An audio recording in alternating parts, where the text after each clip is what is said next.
안녕하세요. 스타119 임광목 대표입니다. 6월 1일 토요일 주말 스페셜 유튜브 방송을 시작하도록 하겠습니다. 자, 6월 첫째 날이네요. 우리 일반적으로 계절 구분에 있어서 6월, 7월, 8월은 뭐 여름이라고, 분명하게 여름이라고 하지 않습니까? 날씨가 점점 더워지고 있고, 이제 오후가 되면은 더 더워질 것 같아요. 근데 지난주에도 말씀드렸다시피 저희 이 사무실은 사무 공간이기 때문에 주말에는 그 중앙 에어컨을 틀어주지 않습니다. 그래서 아, 일단 오후나 뭐 낮이 되면은 더 더워질 것 같아서 오늘 방송을 좀 일찍 녹화를 해야 되겠다 그렇게 생각을 하고 제가 좀 아침에 서둘러서 준비를 하다 보니까 그 녹화를 할 때는 아무래도 얼굴을 보여드리면서 녹화를 할 때는 그래도 좀 깨끗한 모습을 보여드려야 되지 않겠습니까? 그래서 주말인데도 뭐 면도를 해야 되고 이러다 보니까 급하게 면도를 하면서 얼굴이 찢겼습니다. 혹시 화면에 보이시면은 오늘 유튜브 약속 지키려고 일찍부터 서두르다가 면도하다가 상처가 났나 보다 그렇게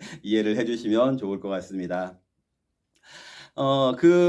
요즘에 그 유튜브 통해서 그 이제 저희 구독자들도 좀 많이 늘어났잖아요. 구독자들도 많이 늘어났죠. 사실은 이제 여러 차례 말씀드리다시피 뭐 이렇게 그 내용 없이 증권 방송들도 그렇더라고요. 제가 잘은 모르지만 뭐 별 내용 없이 그냥 이렇게 사람들 듣게 유도하는 그런 방송들이 있잖아요. 그런 방송들은 뭐 일단 기본적으로 회원수를 늘려주는 그 역할을 해주는 그런 광고회사 같은 데도 있어요. 그런 데 통해서 일단 회원수를 늘려놓고 그 다음에 이제 클릭만 많이 하면은 광고 카운팅이 될 수 있게 그렇게 이제 운영이 되는 그런 유튜브들이 이제 대체적으로 많은데 이 증권 유튜브 하시는 분들 중에도 그것을 노리고 하시는 분들이 꽤 많으신 것 같아요. 근데 아시다시피 저희 유튜브는 이제 뭐 그 광고 수익 추구는 해당 사항이 없다라고 말씀을 드렸었고 자격도 안 되고요. 물론 이제 그러다 보니까 아직까지는 분명히 소수이지만 제 입장에서는 저는 거의 제로 베이스에서 시작을 했기 때문에 그래도 한 4, 5개월까지는 안 됐는데 4.5개월 정도 됐는데 인원수가 220여 명 늘어났으니까 저는 그래도 구독자가 많이 늘어났다 이런 표현을 쓰는 거고요. 물론 이제 막 몇만 명 이런 유튜브를 생각하시는 분들은 에게 이런 생각을 하실 수도 있지만 제 입장에서는 구독자가 많이 늘어났다 이렇게 생각을 하고 있고요. 그게 늘어나다 보니까 아무래도 문의 같은 거 주시는 분들도 수에 비례해서 늘어나지 않겠습니까? 왜냐면은 모집단이 크니까 모집단에서 표본 집단이 커지니까 아무래도 그 중에서 이제 문의 같은 거 하시는 분들이 점점 많이 늘어나는 그런 추세에 있는 거는 맞는 것 같습니다.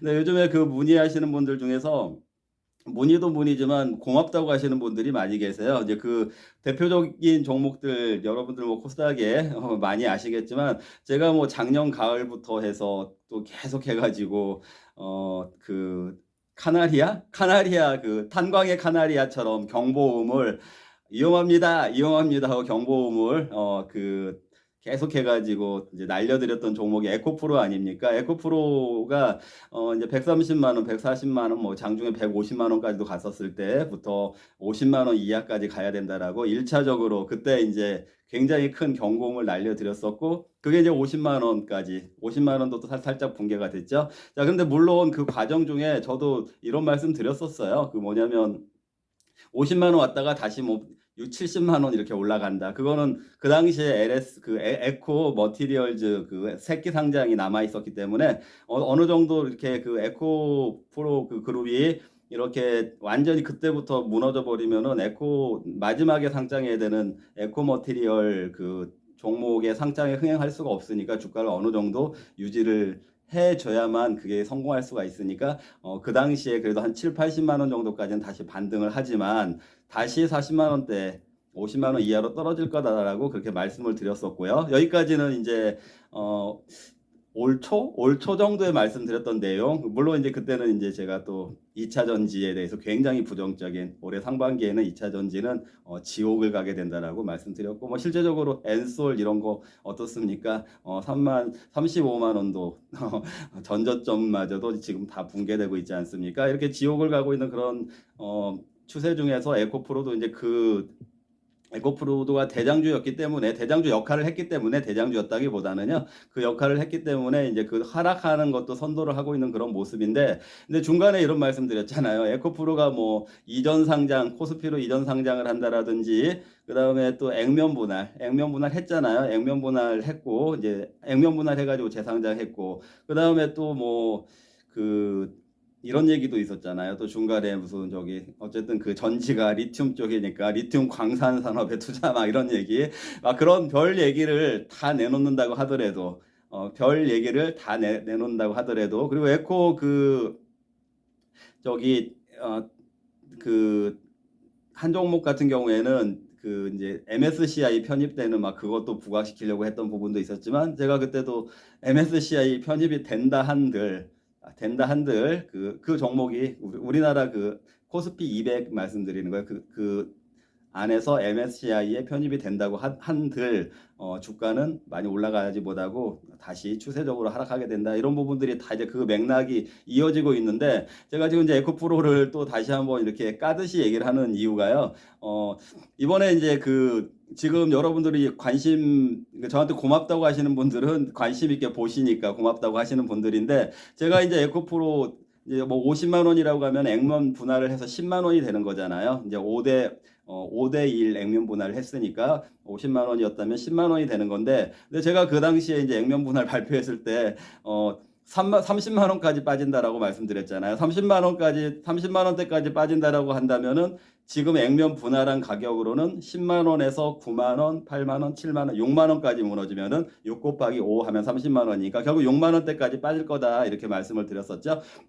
근데 아마 이제 워낙에 100만 원, 130만 원부터 50만 원까지 빠져 있는 상태이기 때문에 제 얘기에 대해서 긴가민가 하는 사람들도 많았고 왜 액분하면은 호재인데 왜 주가가 빠지냐 이런 부분에 대해서도 저하고 생각을 달리하는 분들도 계셨지만 제가 액면 분할을 하든 무상증자를 하든 유상증자를 하든 급매물 다 소화하는 기간이 나오고 그리고 펀더멘탈이 좋지 않은 상태에서 이런 거는 결국에 이런 물량 증가는 점점 그 수급에 혼탁해지는 수급 영향으로 해서 흘러내릴 수밖에 없다. 그런 이제 과정을 미리 예상을 드렸는데 이제 뭐 얼마 전에 에코프로가 9만 원대를 찍지 않았습니까? 9만 원대를 찍고 다시 10만 원대 이렇게 올라가니까 9만 원이 바닥인가 보다라고 생각하신 분들도 있고 임광복 대표가 6만 원까지 간다고 했는데 9만 원이 바닥인가 보다 이렇게 생각하시는 분들도 계셨을지 모르겠어요. 그런데 그게 잠깐 뭐 10만 원까지 올라가면 뭐 합니까? 다시 9만 원대 밀렸다가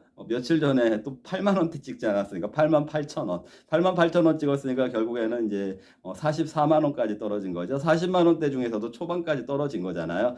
그렇게 떨어진 거고 지금 또 다시 뭐 아까 9만 원대 떨어졌다가 10만 원으로 잠깐 올라갔듯이 8만 원대 떨어졌다가 9만 원대로 이제 어제 장 마감에는 뭐 상승을 했지만 그런 추세로 또 다시 계단식으로 떨어진다라고 하면은 제가 보기에는 7만 원 7만 원은 필수, 7만 원대는 필수, 6만 원대는 선택. 근데 7만 원대도 뭐 조만간 뭐 멀지 않았구나 이런 생각이 여러분들은 안 드시는지 모르겠습니다. 저는 들거든요. 그래서 이런 과정들을 지켜보신 분들이 에코프로 진짜 익절 잘했다. 중간에 안 들어가길 잘했다.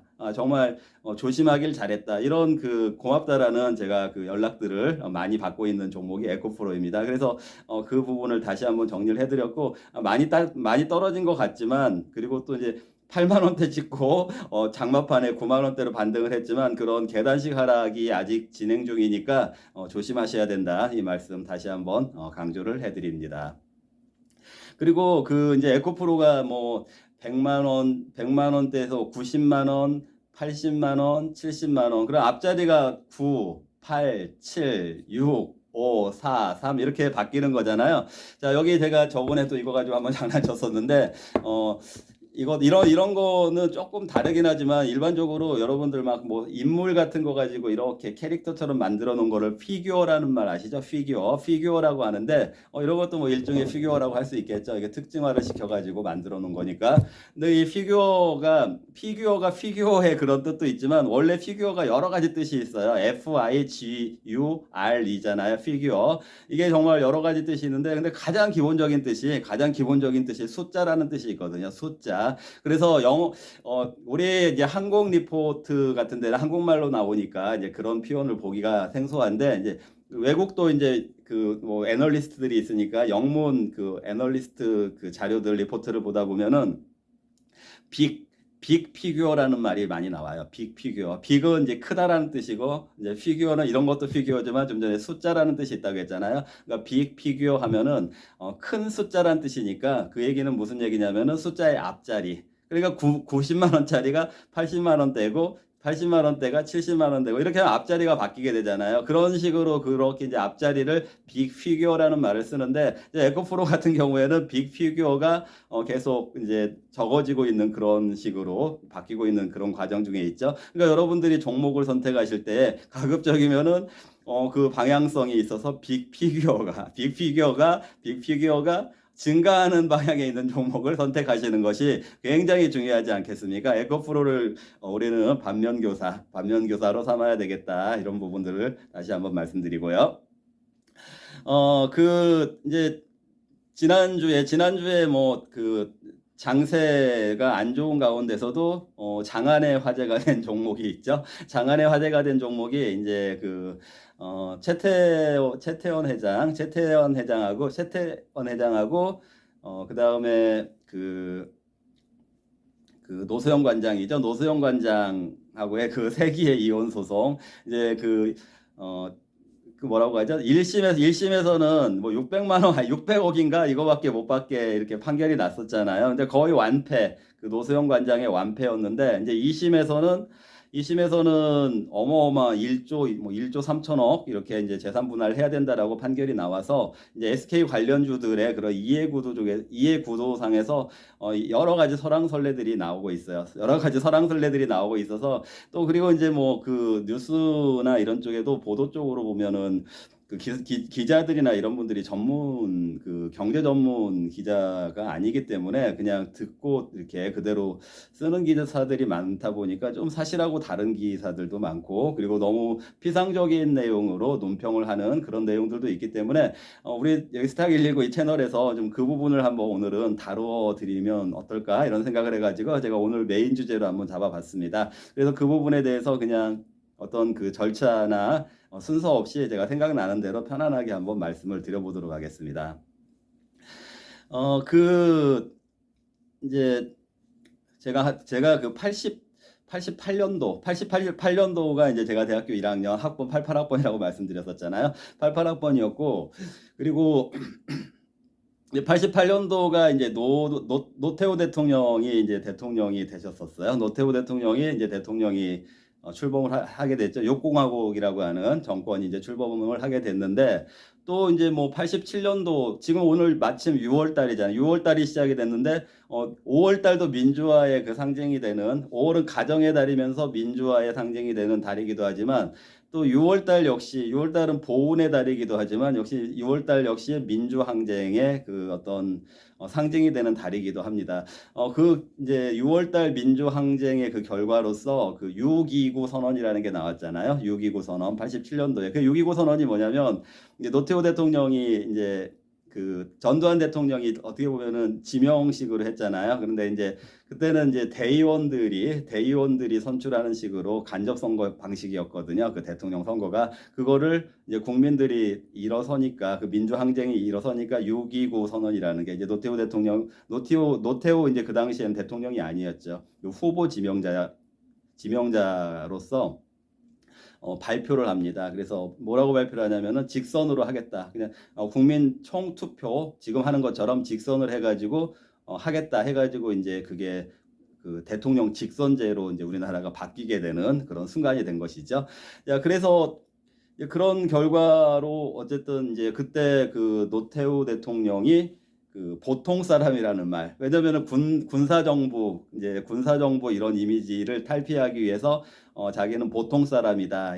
저도 기억에 나는데, 그때가 이제 어떤 기억이 나냐면은 그 포스터에 그 노태우 그 후보 사진하고 그다음에 이렇게 어린애하고 같이 이렇게 막 얘기하고 있는 그런 사진으로 해서 보통 사람 이미지를 강조를 했었었고, 그렇게 해가지고 이제 당선이 됐었죠. 당선이 됐었는데, 뭐 요즘 그 한동훈 씨하고 윤석열 대통령하고 뭐 갈등 뭐 이런 거 보면은 참 이런 게 있는 것 같아요. 그 정치, 권력 이런 세계에서는 밟고 넘어가야 되는 거. 자기를 키워준 사람마저도 밟고 넘어가야 되는 거. 이게 정말 이런 그 역사에서 여러 차례 그런 상황이나 그런 현장 같은 걸 우리가 많이 목도를 하지 않습니까? 이제 아마도 이제 그때 그 전두환 대통령도 노태우 대통령 그 관계에 있어서 노태우 이제 대통령이 좀 차별화를 선언을 한 거죠. 어떻게 보면 자기는 직선제. 자, 여기서 밸런스 게임 한번 해볼까요? 오랜만에요. 그때 이제 노태우 대통령이 이제 당선이 됐으니까 당선이 되고 대통령이 이제 되면서 이제 전두환 대통령은 물러나게 되는 그 상황에서 전두환 대통령이 나중에 이제 세간에는 이런 말이 있잖아요. 참 사람 참 무섭다. 사람 참 누가 시켜준 대통령인데 사람 참 무섭다. 막 이런 얘기 경로를 했다라는 그게 사실인지 아닌지 모르겠지만 그런 얘기가 있었어요. 그럼 왜 노태우 대통령이 전두환 전 대통령한테 뭐라고 얘기를 해서 그렇게 전두환 대통령이 기분이 나빴을까? 이거 제가 재미로 하는 거예요. 재미로 하는 건데, 자, 밸런스 게임 1번. 노태우 대통령이 전두환 대통령한테 이렇게 말했다. 직선제 국민이 뽑은 대통령인데 뭐가 달라도 다르겠지요. 이렇게. 이렇게 말을 해서 기분이 나빴다가 1번. 2번은 노태우 대통령이 전두환 대통령한테 이렇게 말을 했다. 아니, 집을 왜 이렇게 더럽게 썼어요? 아니, 집을 왜 이렇게 더럽게 썼어요? 이 집이라는 거는 청와대를 얘기하는 거겠죠? 여러분들, 어떤 그 대답을 선택하실 것 같습니까? 이건 제가 유머로 한 거니까요. 너무 진지하게 들으시지 마시고요.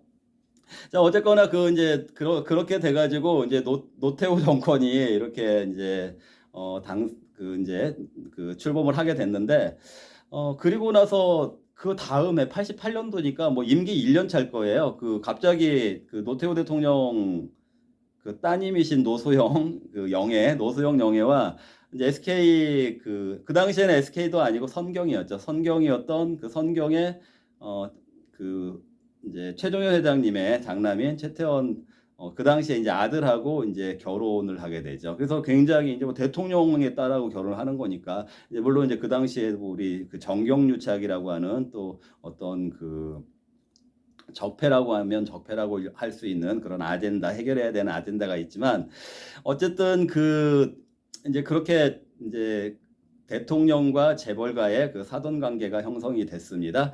자, 여기서 이제 그 당시에 제가 또 좀 추억으로 좀 거슬러 올라가 보면은 제가 이제 학부는 경제학했고 대학원은 경영학을 하다 보니까 아무래도 이제 저도 처음에부터 학창 시절부터 이제 주식이라는 거를 좀 어린 나이에 접하게 됐죠. 그래서 제가 가끔 전공 때부터 하면은 지금 뭐 벌써 주식 노하우를 기르기 시작한 거가 36년 막 이렇게 됐다 이렇게 얘기하잖아요. 전공부터 따지면은요. 이제 88년도부터니까.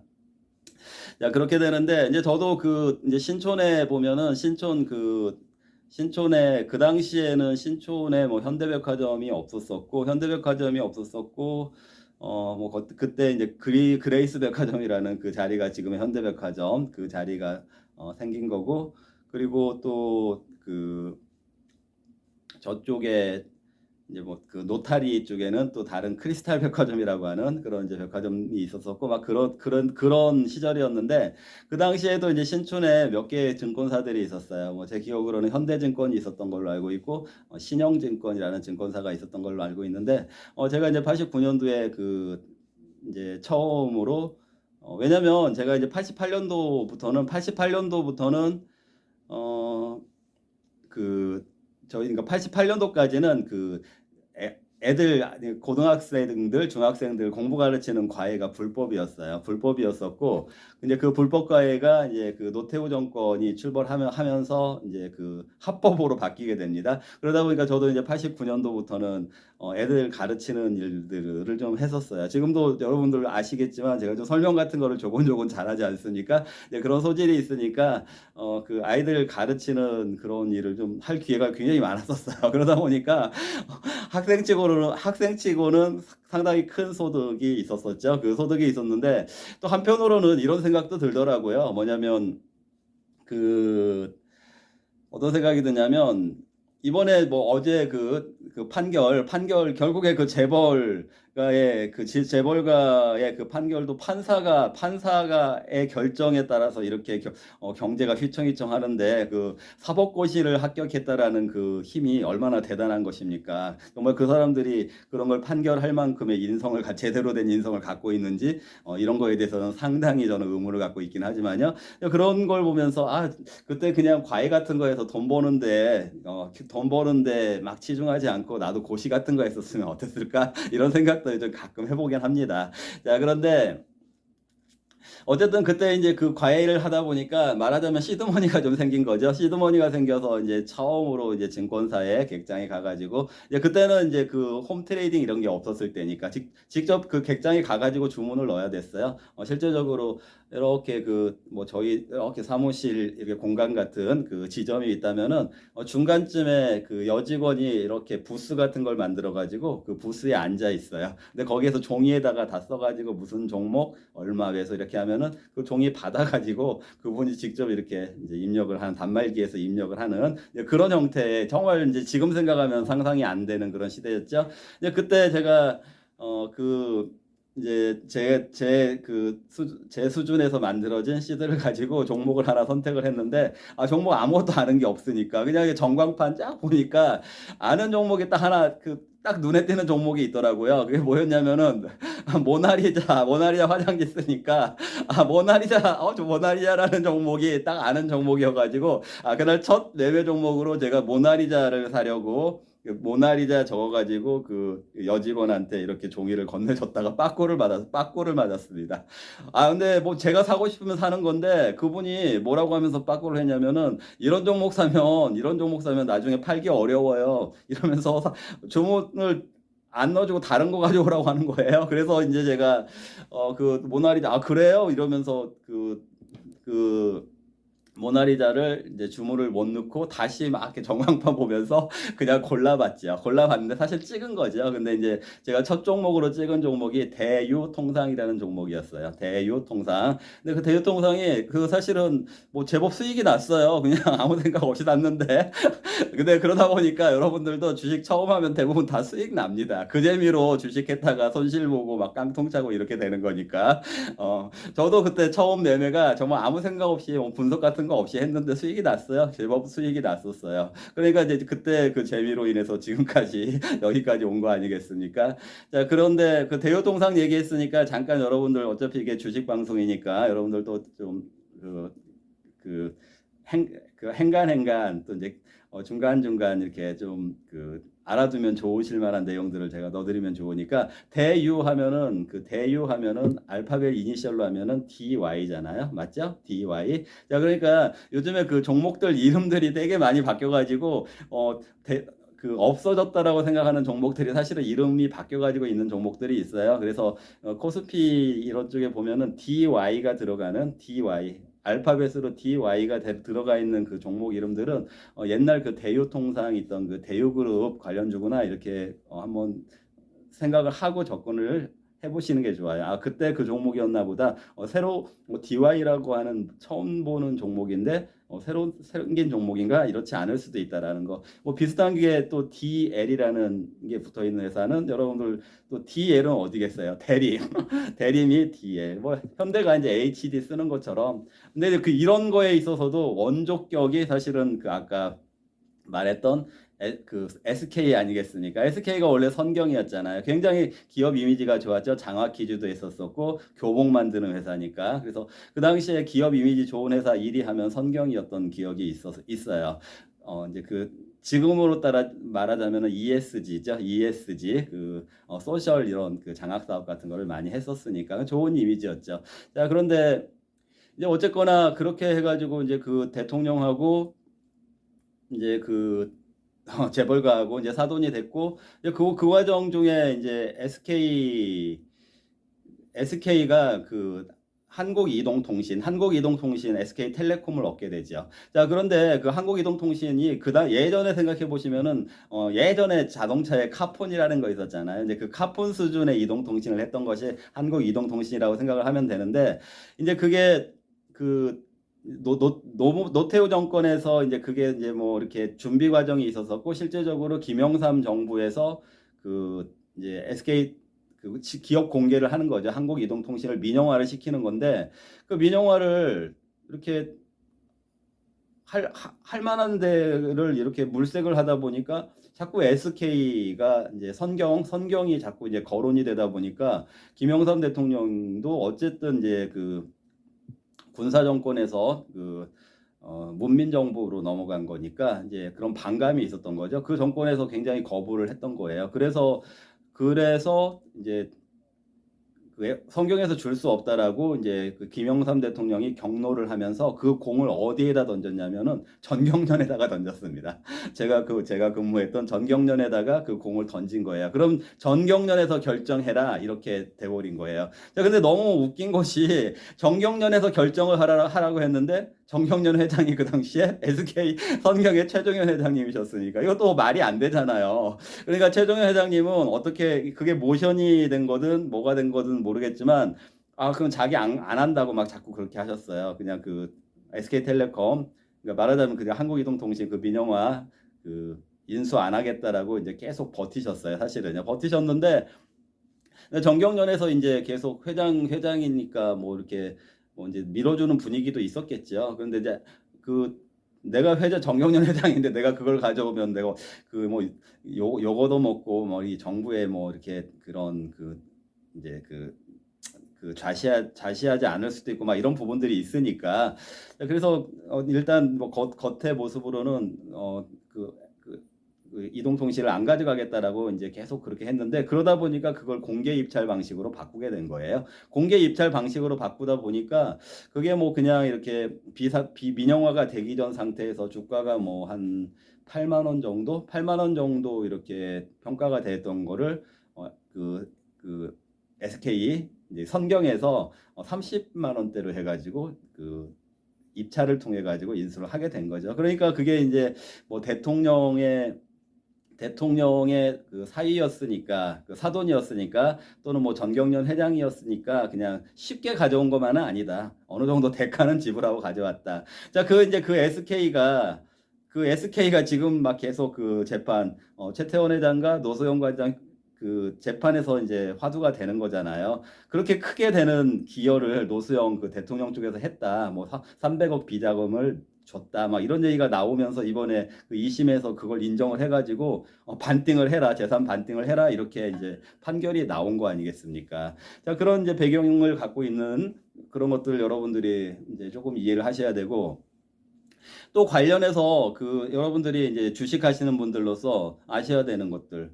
아니 최태원 회장이 SK 회장이면 그냥 뭐 그거 무슨 1조 3천억 이거 재산 분할하라고 했으면은 SK텔레콤 주식이나 SK 요즘 주가 많이 올라간 SK 하이닉스 주식 팔아가지고 주면 되는 거 아니야? 그게 무슨 큰 돈이야? 뭐 이렇게 생각을 하실 수가 있는데 SK의 지배 구조를 제가 지금 설명드릴 테니까 여러분들 오늘을 기회로 좀 잘 이해를 하세요.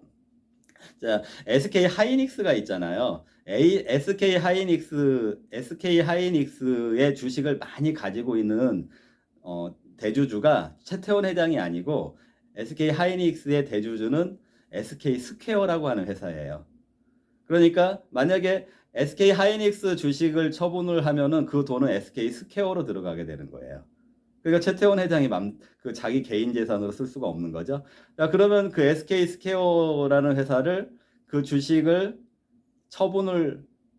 SK 하이닉스가 주가가 올라가면 SK 스퀘어가 이제 지분 가치가 올라가니까 주가가 올라갔다고 하면 SK 이 스퀘어를 처분을 한다라고 하면은 또 최태원 회장이 가져갈 수 있는 게 아니라 SK 그 스퀘어의 주식을 많이 갖고 있는 회사가 그냥 SK, 주 SK인 거예요. 그러니까 주 SK로 들어온 돈이라고 해가지고 그 돈이라고 해가지고 최태원 회장 돈이 되는 건 아니죠. 근데 지금 관계가 어떻게 되냐면은 그 SK의 최대 주주가 최태원 회장인 거예요. 그 SK의 최대 주주 한 20%될 거예요. 그 약간 숨겨진 지분 뭐 이런 것까지 있다고 하면은 한 20% 정도 될 텐데 그 우호 지분까지 하면은 그게 이제 그 최태원 회장이니까 최태원 회장이 SK 하이닉스의 주식을 팔 수가 없는 거예요. 그리고 SK 스퀘어의 주식을 팔 수가 없는 거예요. SK 자기가 갖고 있는 주식은 SK. 그러니까 SK 주식을 팔아가지고 노소영 관장을 주던지 나눠 갖던지 해야 되는 그런 상황. 이제 이게 이제 그 지금 상황의 본질이다라는 거를 아셔야 되고. 자, 여러분들 오늘 좀 그 내용이 좀 길어가지고요. 여기서 잠깐 쉬도록 하겠습니다. 제가 잠깐 쉬고 나누어 가지고 업로드를 하도록 하겠습니다.